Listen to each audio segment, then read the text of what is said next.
Good morning student. त्रिभुजों की सर्वांग क्षमता के मैंने कुछ सम्स आपको बताए थे। आज आगे उसके सवाल को मैं बताने जा रहा हूँ। देखिए आप लोग कि एक ये चित्र दिया हुआ है, इसमें LM बराबर LN है और MQ बराबर QM है। सिद्ध करना है कि त्रिभुज LQM यानी ये पहला वाला ट्राइंगल और दूसरा LQN यानी ये दूसरा वाला ट्राइंगल, दोनों क्या है? कॉन्ग्रुएंट है यानी सर्वांगसम है। और L कोण दोनों में कैसे हैं? बराबर है, यानी ये कोण और ये कोण भी आपस में हमको बराबर सिद्ध करना है। तो देखिए स्टूडेंट्स, इसमें करना कुछ नहीं होता है, हमें सबसे पहले हमें सर्वांग क्षमता सिद्ध करनी होती है। अगर हमने सर्वांग क्षमता सिद्ध कर ली तो मेरा सवाल हो जाता है। तो देखिए सबसे पहले हमको त्रिभुज को सर्वांगसम सिद्ध करने के लिए हमने आपको बताया था त्रिभुज की सर्वांग क्षमता केवल 3 मेन शर्तों पे सिद्ध होती है। सबसे पहली चीज भुजा भुजा भुजा, दूसरी होती भुजा कोण भुजा और तीसरी होती कोण भुजा कोण, ठीक। और चौथी एक RHS वाली होती है और समकोण त्रिभुज में इस्तेमाल होता है उसका, पर अभी हमको मेन 3 पढ़नी है। तो मैं इस 3 में से देखता हूं कि किस प्रॉपर्टी का यूज करके हम इस ट्राइंगल को कॉन्ग्रुएंट सिद्ध करें, यानी इस त्रिभुज को सर्वांगसम सिद्ध करें। तो देखिए सबसे पहले हम 2 त्रिभुज ले लेते हैं, जैसे हमने नाम लिखा हुआ है त्रिभुज LMQ तथा त्रिभुज LQN में, ठीक है। देखिए ले लिया, इसमें सबसे पहले क्या चीज दी है? LM बराबर LN, इसका मतलब है ये दोनों बराबर है, ये हमको दिया है तो हम लिख देंगे LM बराबर LN। क्यों? ये हमको दिया है। दूसरे में हम देखते हैं कि MQ बराबर QN, ये भी हमको दिया है, MQ बराबर QN, ये भी हमको दिया है। अब एक चीज और बराबर है, वो है ये LQ भुजा। ये LQ भुजा दोनों त्रिभुजों में आती है, तो ये भुजा उभयनिष्ठ हो गई। तो LQ बराबर LQ, क्यों? ये उभयनिष्ठ भुजा, उभयनिष्ठ मतलब दोनों त्रिभुजों में ये आ रही है। इसका मतलब त्रिभुज LMQ जो है वो सर्वांगसम हो गए इसके त्रिभुज LQN, ये हमने सिद्ध कर दिया। अब इसमें बगल में रीजन लिखना होता है, क्यों? क्योंकि ये तीनों भुजाएं हैं, तो लिखेंगे आप लोग भुजा भुजा और भुजा। इस सर्वांगसमता के आधार पर ये दोनों सर्वांगसम सिद्ध हो गए। तो मेरा ये प्रॉपर्टी तो हमने सिद्ध कर दी, अब मेरे पास ये और इसको और सिद्ध करना। हमने आपको एक चीज बताई थी, जब कोई चीज किसी के बराबर होती है तो उसके सभी कोण एक दूसरे के बराबर हो जाते हैं, सभी भुजाएं एक दूसरे के बराबर हो जाती हैं, तभी वो एक दूसरे के बराबर कहलाते हैं। सर्वांगसम का मतलब होता है कि दोनों त्रिभुज आपस में बराबर हैं या लगभग बराबर है। ये जो साइन, 2 लाइन लग के जो साइन ऐसे चला जाता है, ये साइन ऐसे इसलिए चला जाता है क्योंकि ये कहता है कि लगभग बराबर, तो इसीलिए सर्वांगसम माने जाते हैं। तो जब सर्वांगसम अगर हमने इन दोनों त्रिभुजों को सिद्ध कर दिया, इसका मतलब ये हुआ कि इसके कोई भी कोण एक दूसरे के बराबर हो सकते हैं, कोई भी भुजा एक दूसरे के बराबर हो सकती है। तो जब हमने ये दोनों कोण त्रिभुज एक दूसरे के सर्वांगसम सिद्ध कर दिए, तो अतः हम इसमें क्या लिख सकते हैं? इसको ऐसे लिखेगा, चूंकि त्रिभुज LMQ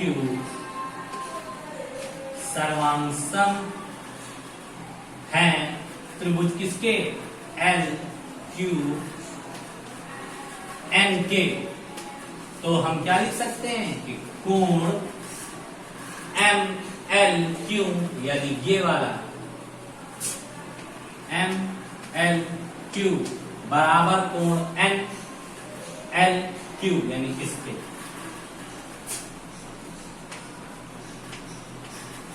अब रीजन क्या लिखेंगे, सीपी सीटी मतलब corresponding part of congruent triangle, और ये आपका हैंस, ठीक है।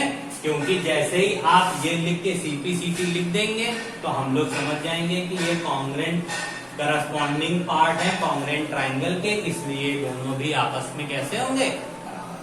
तो स्टूडेंट आपको समझ में आ गया कि सर्वांग समता सिद्ध करने के बाद हम किसी भी त्रिभुज के कोण को भी बराबर कर सकते हैं और उनकी भुजाओं को भी बराबर कर सकते हैं। अब नेक्स्ट सम्स को देखिए वो कैसे करते हैं।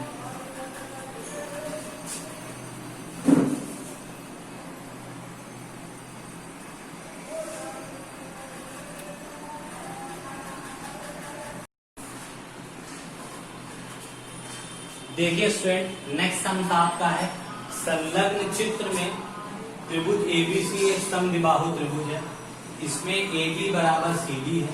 यदि एडी व एसी को बिंदु डी तक इस प्रकार बढ़ाएं कि बीडी और सीई आपस में बराबर हो जाए तो सिद्ध कीजिए कि बीई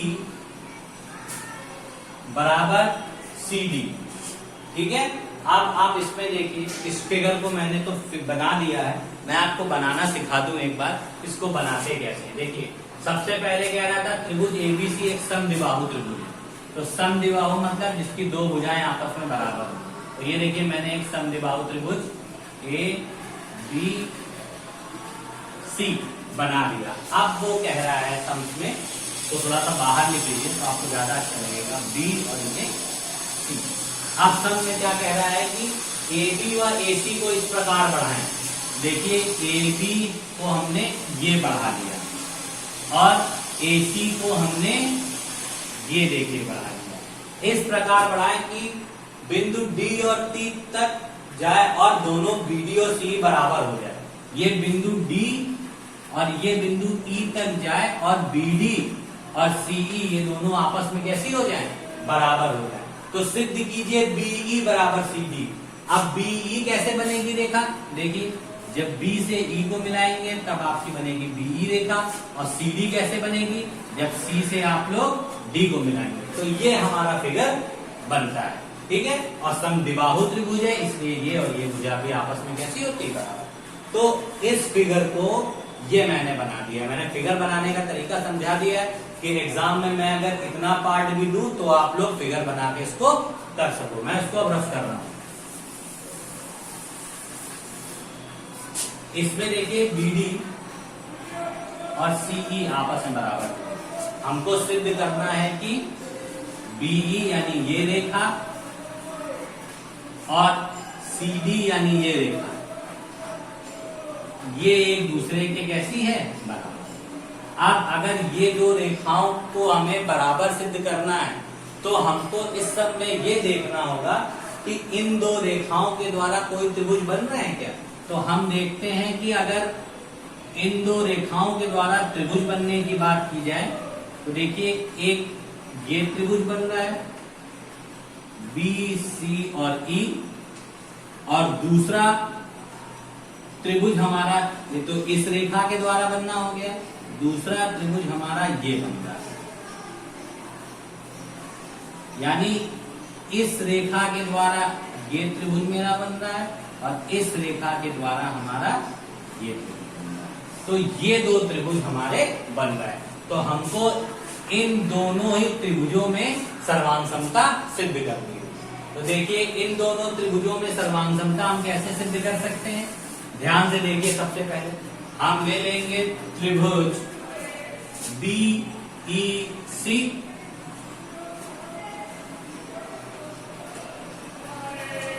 तथा त्रिभुज BDC। ये जो त्रिभुज ले लिए इसमें देखिए BEC इस त्रिभुज की बात हो रही है।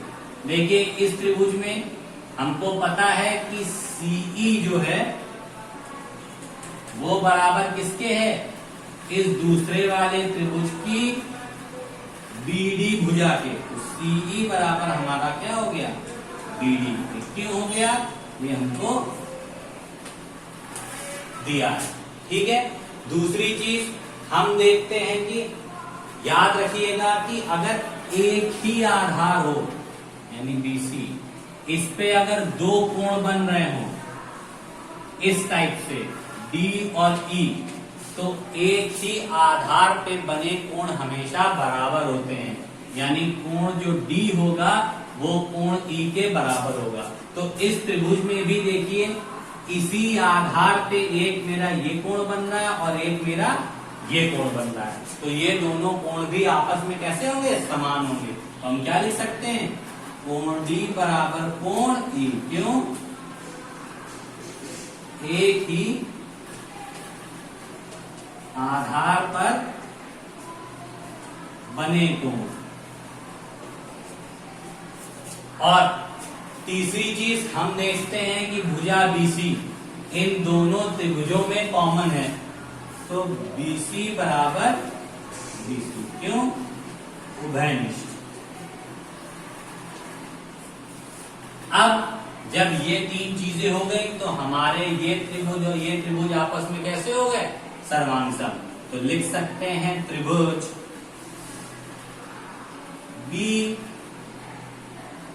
BEC सर्वांगसम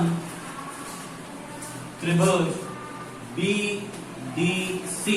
जब ये दोनों सर्वांगसम हो गए, अब हमको पता है सर्वांगसम होने के बाद हम त्रिभुजों की किसी भी भुजा को बराबर कर सकते हैं और किसी भी कोण को बराबर कर सकते हैं। तो सर्वांगसम होने के बाद इसका रीजन जरूर लिख लीजिए। सबसे पहले क्या है, मेरी भुजा, फिर मेरा क्या है, कोण, फिर मेरी क्या है, भुजा, यानी भुजा, कोण और ये भुजा। इसकी सर्वांगसमता से दोनों त्रिभुज हमारे कैसे हो गए, सर्वांगसम हो गए। अब जब सर्वांगसम हो गए तो हम लिख सकते हैं, क्या लिखेंगे, फिर से लिखिएगा, चूंकि त्रिभुज BEC सर्वांगसम है त्रिभुज BDC के, अतः BC बराबर BE। ठीक है, क्योंकि अब ये भुजा और ये भुजा आपस में एक दूसरे के बराबर हो सकती है। क्यों हो सकती है, ये corresponding part of congruent triangle, इसलिए।